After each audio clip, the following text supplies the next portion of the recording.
Price Lord sisters. கர்த்தர் கூட இன்றைக்கி உங்கள் முன்னாடி தேவனுடைய செய்தி எடுக்கிறதுக்கு கர்த்தர் உதவி செஞ்சுருக்காங்க. அதுக்காக நான் கர்த்தருக்கு நன்றி சொல்கிறேன்.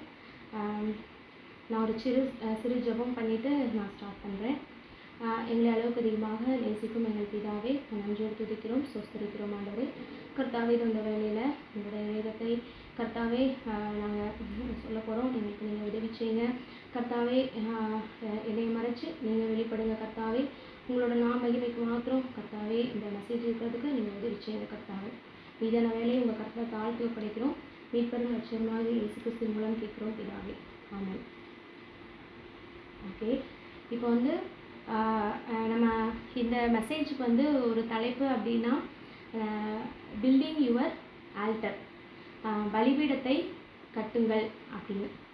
இப்போ உங்களுக்கு பலிபீடம் அப்படின்னா உங்களுக்கு என்ன ஞாபகம் வருது? பலிபீடம்னா என்ன?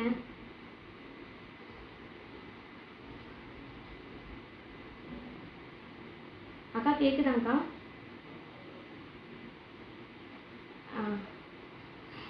பிரியதர்ஷினி சொல்லி பிரியா, பலிபீடம்னா என்ன பிரியா?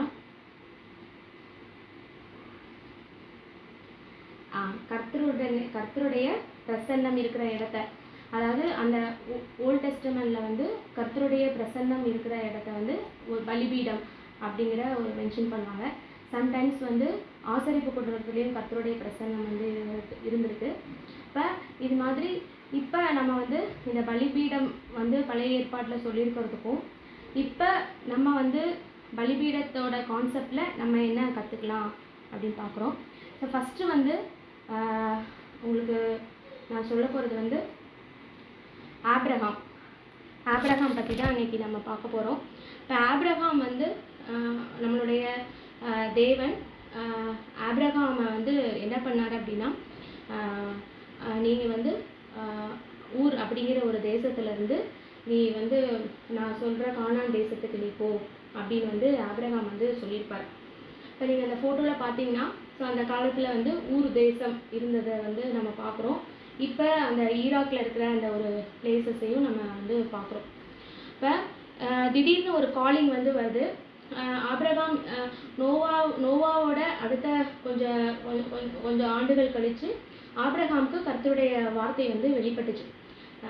இப்போ நம்ம ஏதாவது ஒரு வேலை செஞ்சிட்ருக்கோம், திடீர்னு ஒரு வார்த்தை நீ இந்த இடத்த விட்டு நீ என்ன பண்ணிடு, நீ இன்னொரு இடத்துக்கு போ அப்படின்னு ஒரு வாய்ஸ் கேட்டால் எப்படி இருக்கும்? ஸோ அது மாதிரி ஆப்ரஹாமுக்கு கர்த்தருடைய வார்த்தை அப்போ கர்த்தர் ஆப்ரஹாமை கிருபையாக தெரிந்து கொண்டு அவர் என்ன பண்ணாருன்னா, நீ ஊர் அப்படிங்கிற ஒரு தேசத்துலேருந்து நான் உனக்கு கொடுக்கக்கூடிய கானான் தேசத்துக்கு போ அப்படின்னு அவர் சொன்னார். அப்போ ஆப்ரஹாம் வேற தெய்வங்கள் வழிபட்ட ஒரு சூழ்நிலையில் இருக்காரு. ஆனால் அவர் அந்த ஒரு சூழ்நிலையில் அவர் படைத்த கர்த்தர் அந்த வார்த்தைகளை கேட்கும்போது அவர் படைத்த கர்த்தர் தான் அவர் கூட பேசுகிறாரு அப்படிங்கிறத என்ன பண்ணார், விசுவாசித்தார். இப்போ அந்த ஒரு விசுவாசம் அவருக்கு நீதியாக எண்ணப்பட்டது அப்படிங்கிறத நம்ம வேதத்தில் வாசிக்கிறோம். இப்போ கர்த்தர் என்ன சொல்கிறாரு, எப்பா உனக்கு நல்லா தெரிஞ்சு பழகுன நீ இடத்த விட்டு நான் சொல்கிற தேசத்துக்கு நீ போ அப்படின்னு என்ன பண்ணுறாருன்னா கர்த்தர் சொல்கிறார். அப்போ ஆப்ரஹாம் என்ன பண்ணுறாரு, சரி கர்த்தர் சொல்கிற வார்த்தைக்கு அவர் என்ன பண்ணுறாருன்னா ஒபே பண்ணுறாரு. இப்போ ஆப்ரஹாமோட அந்த பயணம் எப்படிப்பட்டது அப்படின்னு சொல்லி நம்ம மேப்பில் பார்க்கும்போது ஊருங்கிற தேசம் இங்கே இருக்குது. அதுலேருந்து அவர் என்ன பண்ணியிருக்காரு, இந்த ஸ்கை ப்ளூ கலரில் அந்த அவருடைய பயணம் எங்கே போயிருக்கு அப்படின்னு சொல்லி பார்த்தோம்னா நம்ம கானான் தேசத்துக்கு அங்கே போயிருக்கு. சரிங்களா? இப்போ நம்ம ஒரு சாதாரண ஒரு ஊருக்கு போகிறோம், இல்லை ஒரு கேம்புக்கு போகிறோம் அப்படின்னாலே நம்ம என்ன பண்ணுறோம், எல்லாத்தையும் நம்ம பேக் பண்ணுறோம், ஒரு இடத்துல இன்னொரு இடத்துக்கு போகிறோம், திருப்பி அந்த ஈவெண்ட் முடித்த பிறகு நம்ம என்ன பண்ணிடுறோம், திருப்பி வந்துடுறோம். நம்ம எப்போ நம்ம வீட்டுக்கு நம்ம திரும்பி வரோமோ அது ஒரு பெரிய ரிலாக்ஸாக நம்ம ஃபீல் பண்ணுறோம்.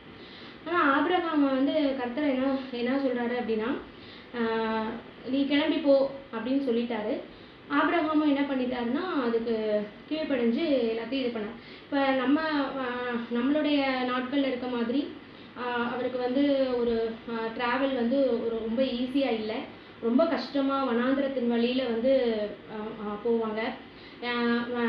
மோசே காலத்தில் கர்த்தர் வந்து அக்னி ஸ்தம்பமாகவும் மேகஸ்தம்பமாகவும் வழி நடத்தினார். ஆனால் ஆபிரகாம் இருக்கும்போது வந்து அசைச்சு நார்மலாக எப்படி இருக்குமோ, வெயிலில் வந்து கஷ்டப்பட்டிருப்பாங்க, கண்டிப்பாக இருட்டலையும் வந்து என்ன பண்ணியிருப்பாங்கன்னா கஷ்டப்பட்டிருப்பாங்க. அவர் மட்டும் இல்லாமல் அவருடைய சொந்த ஜனங்கள் எல்லாத்தையும் என்ன பண்ணிட்டாருன்னா அவர் கூட்டிட்டு வந்து போகிறார். அப்போ அவர் அந்த விசுவாசத்தில் தைரியமாக என்ன பண்ணுறாருன்னா ஒரு டிசிஷன் எடுக்கிறார். கர்த்தருடைய வார்த்தை, அதாவது அவர் படைத்த கர்த்தருடைய வார்த்தைங்கிறது அதை நம்புறாரு. அவருடைய இருதயத்தில் விசுவாசத்தை வந்து வச்சிருக்கிறதுனால ஸோ அந்த விசுவாசம் அவருக்கு வந்து என்ன ஆகுது அப்படின்னா ஒரு செயலில் வெளிப்பட்டு அவர் வந்து என்ன பண்ணுறாரு, அவரும் அவருடைய சார்ந்தவர்களும் என்ன பண்ணுறாங்கன்னா கிளம்பி போகிறாங்க. இப்போ நம்ம ஒரு ஊர்லேருந்து இன்னொரு ஊருக்கு போகிறோம் அப்படின்னா ஸோ அதில் நம்ம இதில் என்னென்னலாம் பாசிட்டிவ் இருக்குது, இதில் என்னென்னலாம் நெகட்டிவ் இருக்குது, இது நம்மளுக்கு ஒத்து வருமா ஒத்து வராதா, இது மாதிரி நிறைய கொஷின்ஸ் வந்து நம்மளே என்ன பண்ணிக்குவோம்னா நம்ம கேட்டுப்போம். ஆனால் ஆபிரகாம் இப்போ நம்மளுக்காவது நிறைய பேர் கவுன்சிலிங் கேட்குறதுக்கு ஆள் இருக்காங்க, இது கரெக்டாக தப்பா அப்படின்னு நிறைய பேர் இருக்காங்க. ஆனால் ஆபிரகாமை பொறுத்த வரைக்கும் அதுதான் அவருக்கு வந்து ஃபஸ்ட்டு காலிங் நோவாக்கு அப்புறம். அப்போ ஸோ கர்த்தருடைய வார்த்தையை நம்பி அவர் என்ன பண்ணுறாருன்னா அவர் வந்து அந்த ஊருங்கிற தேசத்துலேருந்து கிளம்பி அவர் வந்து எங்கே போகிறோன்னு தெரியல, ஆனால் கானான் தேசத்துக்கு கர்த்தர் வந்து நம்மளை கூட்டிகிட்டு போவார் அப்படிங்கிற ஒரு நம்பிக்கையில் வந்து அவர் வந்து போவார். இப்போ யாராவது ஆதியாகமம் 12வது அதிகாரம் 1லிருந்து 9 வரைக்கும் யாராவது வாசிக்கிறீங்களா?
அப்போ கர்த்தர் வந்து என்ன சொல்கிறாருன்னா கிளியர் கமாண்ட்மெண்ட் கொடுத்தாரு. உன்னோட கண்ட்ரியை விட்டு நீ போ, உன்னோட ரிலேட்டிவ்ஸ் விட்டு போ, உன்னோட ஃபாதர் ஹவுஸ் எல்லாத்தையும் விட்டுட்டு நீ போ அப்படின்னு சொல்கிறாரு.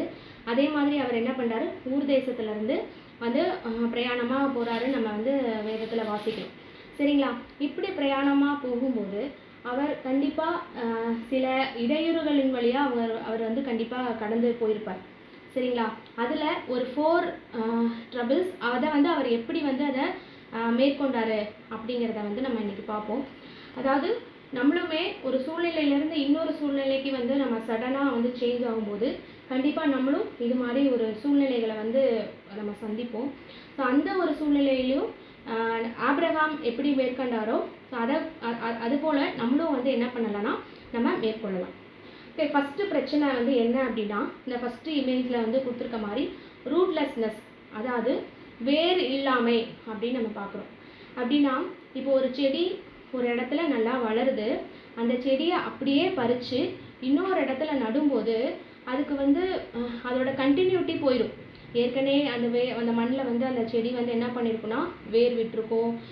அதை வந்து இன்னொரு புது இடத்துல வைக்கும்போது அது எப்படி இருக்கும் அப்படின்னு சொல்லி பார்க்கும்போது எங்கே வந்து எப்படி ஒரு கண்டினியூ பண்ணணும் அப்படிங்கிற ஒரு ஒரு ஒரு இதெல்லாம் ஒரு ஒரு வழி இல்லாமல் இருக்கும். அதே மாதிரி ஆபிரகாமை ஊர் அப்படிங்கிற ஒரு தேசத்துலேருந்து இன்னொரு தேசத்துக்கு வந்து அவர் கர்த்தர் கொண்டு போகும்போது, இல்லை நம்மளே ஒரு இடத்துல இருந்து இன்னொரு இடத்துக்கு போகும்போது ஏற்கனவே இருந்த அந்த ஒரு கம்யூனிகேஷன்ஸ், அந்த கனெக்ஷனை வந்து நம்ம என்ன பண்ணுவோம்னா கண்டிப்பாக வந்து இழக்க நேரிடுவோம். சரிங்களா? இப்போ ஆபிரகாமும் ஒரு நல்ல கம்ஃபர்டபுள் ஜோன்லேருந்து இன்னொரு ஜோனுக்கு வந்து போகிறாரு.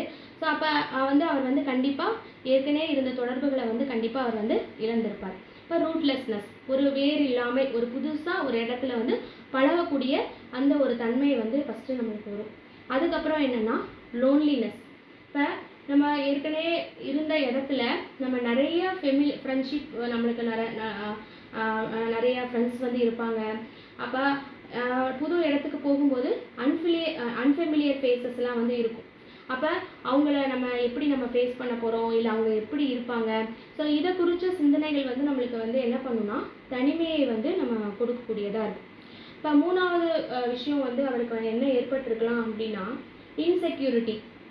இப்போ நம்ம ஒரு இடத்துலேருந்து இன்னொரு இடத்துக்கு நம்ம மாறுதல் அடைய போகிறோம் அப்படின்னா நம்ம எந்த சர்ச்சுக்கு போகிறது, யார்கிட்ட நம்ம பேசுகிறது, பிள்ளைங்களை எந்த ஸ்கூலில் சேர்க்குறது, இல்லை நம்ம என்ன பண்ணலாம் அப்படிங்கிற ஒரு கன்ஃபியூஷன்ஸ் வந்து நம்மளுக்கு இருக்கும். ஒரு இன்செக்யூரிட்டி வந்து நம்மளுக்கு எப்பயுமே இருக்கும். இப்போ அதே மாதிரி அவருடைய மனைவி, அவங்களுக்கு லோத்து, இன்னும் அவங்கள சார்ந்தவங்களை கூட்டிகிட்டு போகும்போதும் இது மாதிரி நிறைய ஒரு பாதுகாப்பின்மையை வந்து கண்டிப்பாக அவர் வந்து என்ன பண்ணியிருப்பாருன்னா உணர்ந்திருப்பார்.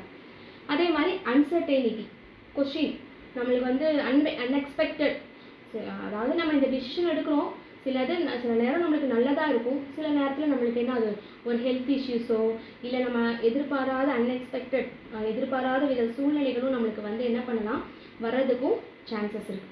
அப்போ ஸோ இது மாதிரி ஒரு விஷயங்களை கண்டிப்பாக வந்து என்ன பண்ணிருப்பாருன்னா ஆபிரகாம் வந்து கடந்து போயிருப்பார். ஒன்று நம்மளுடைய கனெக்டிவிட்டி ஃபுல்லாக அந்த கனெக்ஷன் இல்லாமல் இருக்கும். தென் அன்ஃபெமிலியர் ஃபேஸஸ், பழக்கமில்லாத முகங்களை வந்து ஃபேஸ் பண்ணக்கூடிய ஒரு சூழ்நிலை இருக்கிறதுனால தனிமைப்படுத்தப்படலாம். இல்லைனா இன்செக்யூரிட்டி, ஒரு பாதுகாப்பின்மையை வந்து அவர் வந்து கண்டிப்பாக உணர்ந்திருக்கலாம். தென் அன்சர்டெனிட்டி, நம்மளுக்கு வந்து எப்போ என்ன நடக்கும் அப்படிங்கிற ஒரு பயத்தில் வந்து இருந்திருக்கலாம். இப்படி ஒரு சூழ்நிலையில் வந்து கர்த்தர் வந்து என்ன பண்ணினார் அப்படி இந்த சூழ்நிலையில் ஆபிரகாம் வந்து என்ன பண்ணார் அப்படின்னா அவருடைய இருதயத்தில் வந்து விசுவாசத்தை வந்து வளர்க்கக்கூடியவராக இருந்தார். சரிங்களா? இப்போ நம்ம ஒரு இடத்துக்கு போகிறோம், ஒருவேளை நம்மளுக்கு வந்து என்னது இப்போ வண்டி வந்து ப்ராப்ளம் ஆயிடுச்சு. அப்போ நம்ம அந்த இடத்துல இருந்தாலும் நம்ம அப்போ என்ன பண்ணிப்போம், ஜெபம் பண்ணிப்போம். சரி, கர்த்தர் எப்படியும் நம்மளை வந்து இந்த சூழ்நிலையிலேருந்து ஓவர் கம் பண்ண வந்து உதவி செய்வார், யாராவது ஹெல்ப்புக்கு வருவாங்க அப்படின்னு ஒரு சின்ன சின்ன விஷயத்தில். அதே மாதிரி இது மாதிரி சில பிரச்சனைகள் இருந்தாலும் ஆபிரகாம் வந்து அவருடைய இருதயத்தில் வந்து என்ன பண்ணார் அப்படின்னா அவரை அழைத்த கர்த்தருடைய தேவனுடைய வார்த்தையை வந்து அவர் உணர்ந்திருந்தார். அந்த வார்த்தைக்கு அவர் கீழ்ப்படியணும் அப்படிங்கிற ஒரு விஷயத்தை அவர் கற்றிருந்தார். அதுக்கப்புறம் அவரை வந்து விசுவாசித்தார், அவரை வந்து நம்பினார். சரி, நம்மளை அழைத்த தேவன் வந்து கண்டிப்பாக உண்மையுள்ள தேவனாக இருக்கார், நம்மளை வழிநடத்தக்கூடிய தேவனாக இருக்கார். ஒருவேளை நம்ம கர்த்தர் நம்மளை அழைச்சிருக்கலாம், நம்ம எங்கே போகிறோம் நம்மளுக்கு அன்சர்டனிட்டி, சில நேரத்தில் நம்மளுக்கு இன்செக்யூரிட்டி, இல்லைன்னா நம்மளுக்கு லோன்லினஸ், இது மாதிரி ஒரு இஷ்யூஸ் இருந்தாலும் நம்மளுடைய இருதயத்தில் வந்து விசுவாசத்தை வளர்க்குறவங்களா இருக்கணும். இன்னொரு முக்கியமான விஷயம் என்னென்னா maintain the connection with God. அவர் என்ன பண்ணுறாரு அப்படின்னு நம்ம வேதத்தில் சிஸ்டர் வாசிக்கும் போது அவர் என்ன பண்ணாருன்னா ஒவ்வொரு இடத்துலையும் போய் பலிபீடத்தை வந்து அவர் வந்து கட்டுறார். இப்போ நம்மளுக்கு வந்து ஒரு லேண்ட் இருக்குது அப்படின்னா அந்த லேண்டை நம்ம என்ன பண்ணுவோம்னா வீடு கட்டுவோம். ஃபஸ்ட்டு அதை தான் நம்ம வந்து என்ன பண்ணுவோம், ப்ரிஃபர் பண்ணுவோம். கர்த்தர் வந்து ஆபிரகாமுக்கு சொல்லிட்டாரேப்பா, இதெல்லாம் உன்னோடது, அது உன்னோடது, நீ வச்சுக்கோ அப்படின்னு சொல்லும்போது அவர் வந்து அவருக்குரிய அந்த ஒரு வீடு கட்டணும் அப்படிங்கிற ஒரு எண்ணம் வந்து அவருக்கு கண்டிப்பாக வந்ததில்லை. அவர் எங்கெல்லாம் போகிறாரோ அங்கெல்லாம் வந்து என்ன பண்ணாருன்னா அவர் வந்து பலிபீடத்தை கட்டினவராக இருக்கார். அப்போ நீங்கள் சொல்கிற மாதிரி த ப்ரெசன்ஸ் ஆஃப் காட், கர்த்தருடைய அந்த பிரசன்னத்தை வந்து அவர் வந்து என்ன பண்ணுறாருன்னா தேடுறவராக வந்து இருக்கார் பலிபீடத்தை கட்டுறது மூலமாக. எங்கெங்கே போகிறாரோ அங்கங்கே என்ன பண்ணுறாருன்னா பலிபீடம் கட்டுறார். ஹாரன் போகிறாரு, பெத்தேல் போகிறாரு. இது மாதிரி எங்கெங்கே அவர் வந்து போகிறாரோ அங்கெல்லாம் வந்து அவர் என்ன பண்ணுறாருன்னா பலிபீடத்தை வந்து கட்டுறார். சரிங்களா? இது வந்து பழைய ஏற்பாடு. இப்போ பலிபீடத்தை கட்டி என்ன பண்ணுவாங்க? சாக்ரிஃபைஸ், கர்த்தருக்கு ஏற்ற பலிகளை வந்து கொடுப்பாங்க. சரிங்களா? அப்போ இந்த காலத்தில் அந்த பலிபீடம் அப்படின்னா என்ன? ஆல்டர், பில்டிங் த ஆல்டர் அப்படின்னா making time to meet with God. அப்போ நம்ம கர்த்தரை சந்திக்கிறதுக்கு நம்ம வந்து என்ன பண்ணணும்னா ஒரு குறிப்பிட்ட ஒரு காரியங்களை பலிபீடம் நம்ம சொல்கிற மாதிரி நம்ம making time to meet with God, கர்த்தரை சந்திக்கிறதுக்கு நம்ம ஒரு டைமை ஃபிக்ஸ் பண்ணுறோங்களா? சரிங்களா? அப்போ ஆபிரகாம் வந்து தனிமையாக இருந்தார். ஒருவேளை இன்செக்யூரிட்டியாக ஃபீல் பண்ணியிருந்துருக்கலாம். அப்புறம் அன்சர்டன், நிறைய அன்எக்ஸ்பெக்டட் ப்ராப்ளம் வந்திருக்கலாம். அந்த எகிப்துக்கு போனார், நிறைய பிரச்சனை வந்தது. திருப்பி பெத்தேல் வந்து என்ன பண்ணாருன்னா திருப்பி பலிபீடம் தான் கட்டியிருப்பார். இப்போ எல்லா சூழ்நிலையிலும் அவர் என்ன பண்ணியிருப்பார் அப்படின்னா எங்கே போகிறாரோ அவங்க வந்து என்ன பண்ணுறாரு, கர்த்தர் பேசினா அந்த இடத்துல ஒரு பலிபீடம் கட்டி கர்த்தருடைய பிரசன்னத்தை வந்து தேடுறவராக இருக்கார். அப்போ நம்மளும் வந்து நம்மளுடைய தினசரி வாழ்க்கையில் நம்ம என்ன பண்ணணும் அப்படின்னா நம்ம கர்த்தருடைய அந்த பிரசன்னத்தில் வந்து இருக்கிறது வந்து ரொம்ப இம்பார்ட்டன்ட். இப்போ நம்மளுடைய லைஃப் வந்து அந்த கர்த்தருடைய பிரசன்னத்தில் இல்லை அப்படின்னா கண்டிப்பாக நம்மளுடைய அனுதின வாழ்க்கையும் வந்து என்னதுன்னா இந்த சாட்டன் வந்து நம்மளைய வழிமாறி செல்றதுக்கு நிறைய சான்சஸ் இருக்குது. சரிங்களா? இதுக்கு ஒரு 5 சிம்பிள் ஸ்டெப்ஸ் வந்து இருக்குது. நம்ம வந்து இந்த ஆல்டர் நம்மளோட இந்த காலத்தில் வந்து நம்ம பலிபீடம் கட்டணும்னா என்ன பண்ணணும்? A place of meet. நீங்கள் கர்த்தரை நீங்கள் ஜெபம் பண்ணுறதுக்கு நீங்கள் ஏதாவது ஒரு பிளேஸ் ஃபிக்ஸ் பண்ணியிருக்கீங்களா? உங்களை கேட்குற வாய்ஸ் கேட்குதாங்க்கா? ஏதாவது ஒரு பிளேஸ், இந்த பிளேஸில் நான் வந்து எப்பயுமே வந்து நான் என்ன பண்ணுவேன்னா என் காலையில் எழுந்திரிச்சு இந்த பிளேஸில் வந்து நான் என்ன பண்ண போகிறேன்னா ப்ரேயர் பண்ணுவேன் அப்படிங்கிற ஏதாவது ஒரு பிளேஸ் வந்து நீங்கள் ஃபிக்ஸ் பண்ணியிருக்கீங்களா?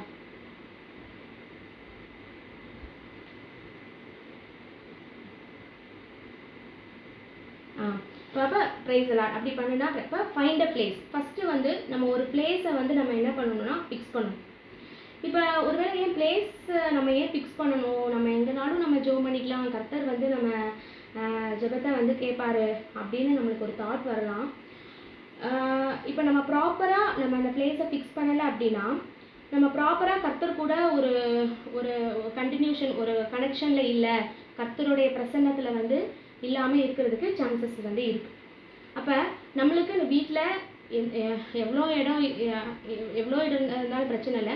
நம்ம கர்த்தரை சந்திக்கிறது இல்லை, கர்த்தரை ப்ரேயர் பண்ணுறதுக்குன்னு ஒரு பிளேஸை வந்து நம்ம என்ன பண்ணணும்னா ஃபஸ்ட்டு வந்து நம்ம வந்து ஃபிக்ஸ் பண்ணணும். தென் டைம் டு கமிட். அப்புறம் டைம், அது நீங்கள் எந்த டைமாக இருந்தாலும் நம்மளுக்கு பரவாயில்ல.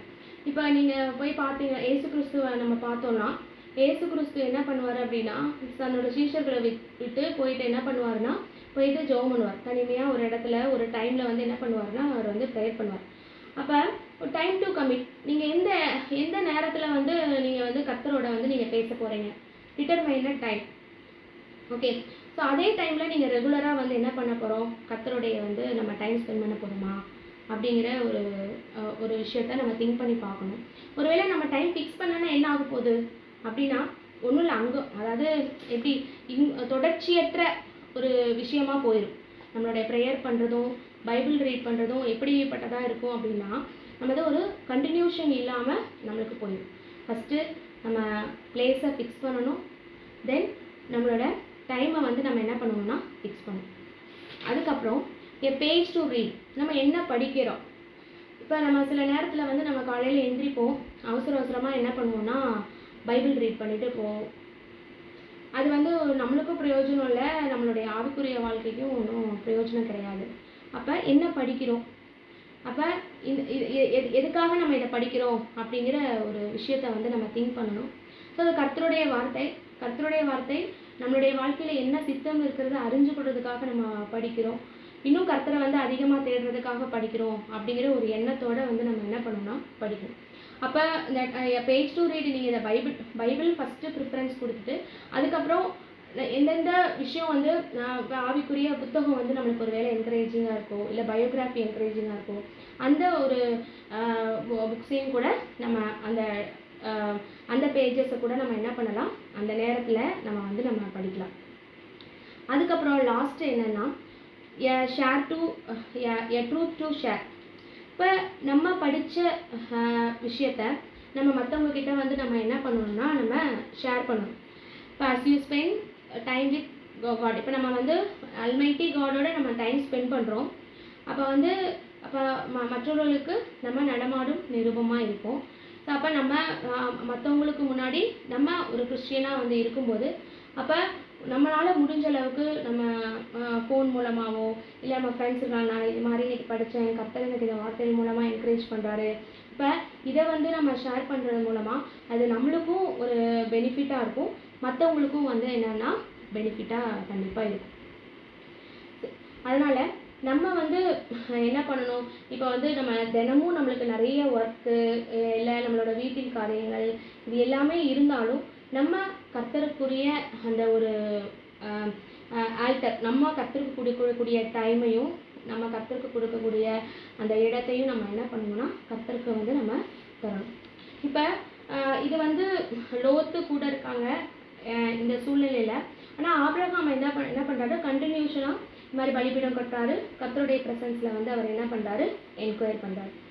ஆனால் இது வந்து it is a personal relationship with God, சரிங்களா?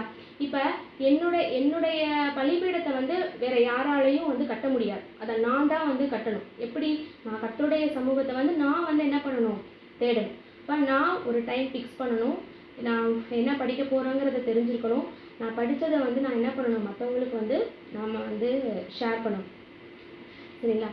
இப்போ வந்து இப்படி நம்ம வந்து டே டு டே லைஃப்பில் நம்ம வந்து நம்மளுடைய பலிபீடத்தை வந்து இல்லைன்னா கர்த்தருடைய பிரசன்னத்தை வந்து நம்ம வந்து என்ன பண்ணணும், தேடுறவங்களா வந்து இருக்கணும். ஒருவேளை நம்மளுக்கு எந்தவித கனெக்டிவிட்டி இல்லாமல் இருக்கலாம், லோன்லினஸில் இருக்கலாம், இல்லைனா நமக்கு இன்செக்யூரிட்டியாக ஃபீல் பண்ணலாம், இல்லை நிறைய அன்சர்டனிட்டி, நிறைய எதிர்பாராத காரியங்கள் நம்மளுக்கு வரலாம். ஆனால் எல்லா சூழ்நிலைகளுக்கும் ஒரே ஒரு சொல்யூஷன் வந்து யார்கிட்ட இருக்குது அப்படின்னா கர்த்தர்கிட்ட மட்டும்தான் இருக்குது. அதனால் இப்போ எனக்காக வந்து மற்றவங்க ப்ரேயர் பண்ணுவாங்க, அதனால் கர்த்தர் நம்ம மற்றவங்க ஜெபத்தை கேட்டு என்னுடைய வாழ்க்கையில் வந்து அதை வந்து யூஸ்ஃபுல் ஆக்குவார் அப்படின்னு வந்து இல்லை. அப்போ எனக்காக நான் தான் வந்து என்ன பண்ணணும்னா ப்ரேயர் பண்ணணும். இப்போ யோபுவோட வாழ்க்கையை குறித்து யோபு வந்து personal commitment with the Lord, அவர் வந்து என்ன பண்ணுறாரு, கர்த்தரோட வந்து ஒரு கமிட் ஆனார். தென் அவங்களுடைய பிள்ளைங்களுக்காக வந்து அவர் என்ன பண்ணார், சாக்ரிஃபைஸ் பண்ணார். ஆபிரகாமும் அப்படிதான். ஆபிரகாம் எங்கெங்கெல்லாம் போகிறாரோ அங்கெல்லாம் வந்து அவர் என்ன பண்ணுறாரு, பலிபீடம் வந்து கற்றவராக இருக்கார். அப்போ நம்ம இந்த ஸ்டோரியில் வந்து நம்ம பார்க்கும்போது இதே ஆபிரகாமோட தான் லோத்தும் வந்து என்ன இருப்பார். ஆனால் லோத்து வந்து என்ன பண்ணியிருப்பார், ஒரு இன்மைக்குரிய காரியங்கள் மேலே நம்பிக்கை வச்சு இந்த ஆபிரகாமை விட்டு நம்ம போகிறத பார்ப்போம். அப்போ நம்மளுடைய டே டு டே லைஃப்பில் சாய்ஸஸ் தான் எல்லாமே. இப்போ மேக்கிங் சாய்ஸஸ், அந்த சாய்ஸ் வந்து நம்ம செலக்ட் பண்ணுறதும் வந்து நம்ம கர்த்தருடைய சித்தத்தின்படி தான் நம்ம வந்து செலக்ட் பண்ணணும். இப்போ ஆதாம் ஏவாலேருந்து இப்போ வரைக்கும் நம்மளுக்கு வந்து கடவுள் வந்து நம்மளுக்கு சாய்ஸஸ் வந்து நம்மளுக்கு நிறைய கொடுக்குறாரு. அப்போ இது நம்மளோட சாய்ஸ் தான். நம்ம கர்த்தருக்குன்னு பலிபீடம் கட்டணுமா, இல்லை இன்மைக்குரிய காரியங்களில் வந்து நம்ம லோத்தை போல் நம்ம இருக்கணுமா அப்படிங்கிற ஒரு டிசிஷனை வந்து நம்ம வந்து எடுத்துக்கலாம். Praise the Lord.